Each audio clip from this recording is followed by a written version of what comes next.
Good morning. It is Good Friday. It is the day of Jesus' trial and of him carrying the cross through the streets of Jerusalem and of his crucifixion and of his death.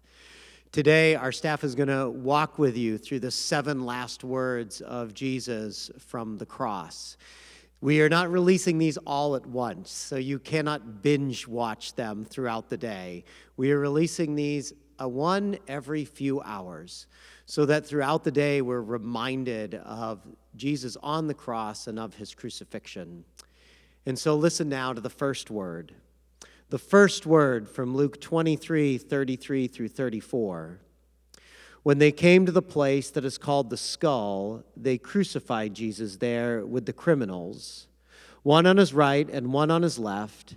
Then Jesus said, "Father, forgive them, for they do not know what they are doing."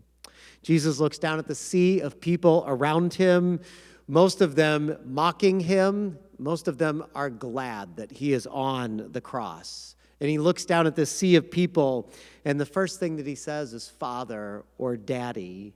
And Jesus begins to pray in the midst of those that wanted him dead. And this prayer could have gone a few different ways. He could have said, "Daddy, make them pay," or "Father, get me out of here," or "Father, this is enough, time to strike these people down," or "Father, will you get back at them?" But instead, Jesus was full of compassion for them. The normal thing to do would have been to curse them, but Jesus' heart was the opposite. Jesus' heart was for forgiveness. And even though it is Jesus, let's not call this act of forgiveness by Jesus easy. For forgiveness oftentimes doesn't come easy.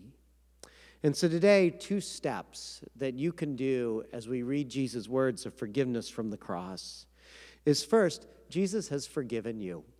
That there's nothing in your life that you've done that is outside of Jesus' forgiveness. Jesus looks down with compassion upon you and love upon you and says, "I forgive you for things that have happened in your life." If there's anything today that you need to ask forgiveness for, then ask it freely, knowing that Jesus gives his forgiveness to us in a gracious way.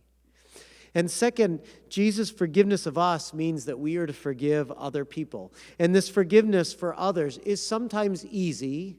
It's just something that naturally comes from us being close to somebody. But oftentimes forgiveness is not an easy thing to do. It takes healing and effort and time. It is not as easy as saying, "I forgive and I forget." And so today, if you're ready to forgive somebody that you have not been able to, then take that step. Even if it's not going to them, just say, "Jesus, I'm forgiving this person for what they did to me so long ago." And if you're not ready to forgive yet, for some things are so painful and so difficult that it takes time, I invite you to pray this: "Jesus, the pain of what they still did to me is fresh. I am still mad and angry and hurting. I want to forgive, but I am not there yet. But someday I want to get to that place. Someday, with your help, I want to be able to forgive them as they have forgiven me." Let us pray. Dear Jesus, we are thankful for your forgiveness for us. We are thankful for your heart and your compassion. Now help us to identify the people that we need to forgive in our lives and give us the strength and the compassion to do so. And in the places where we are not ready yet, we ask that you are getting us ready to one day forgive. We ask this in your name. Amen.